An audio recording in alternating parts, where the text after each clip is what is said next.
Diyarbakır'da Kürtçe derslerinde büyük ilgi. Bugün sizi Diyarbakır'ın kalbinde saklı kalan bir hikayenin içine götüreceğim. Bir okul düşünün. Yüzlerce öğrencinin her gün büyük bir heyecanla girdiği, kapısından içeri adım atan herkesin tek bir dili duyarak şaşırdığı bir okul. Bir dilin, bir kimliğin, bir kültürün yeniden ayağa kalktığı bir yer. Türkiye'nin dört bir yanında Kürtçe seçmeli ders kampanyası devam ederken, Diyarbakır'da bir okul var ki, o okulda ders zilleri sadece matematik, fen, Türkçe için çalmıyor. O okulun koridorlarında her gün yeniden yankılanan bir ses var. Kürtçe. İşte bugün sizlerle birlikte bu özel okulun kapılarını aralayacağız. Öğrencilerin neden Kürtçeyi diğer tüm derslerden daha çok sevdiğini, bir öğretmenin bu dil için duyduğu büyük heyecanı. Hazırsanız başlayalım. Okulda görev yapan Kürtçe öğretmenlerinden biri, onu dinleyelim.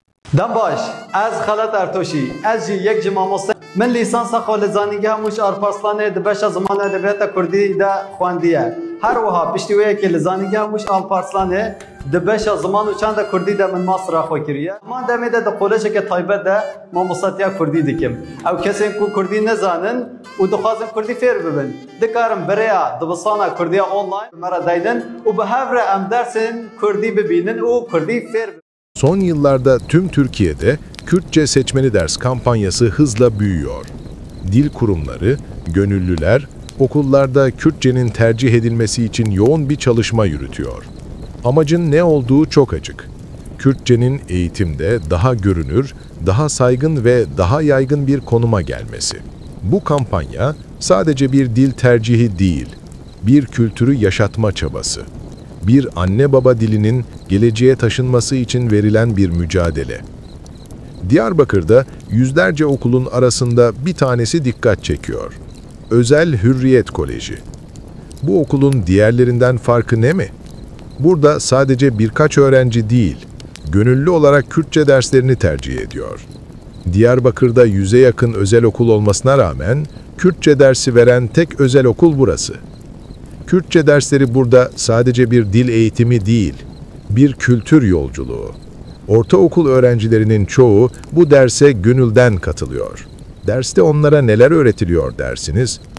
Ailenin önemi, temel Kürtçe gramer, Kürtçe harfler, kültürel kavramlar.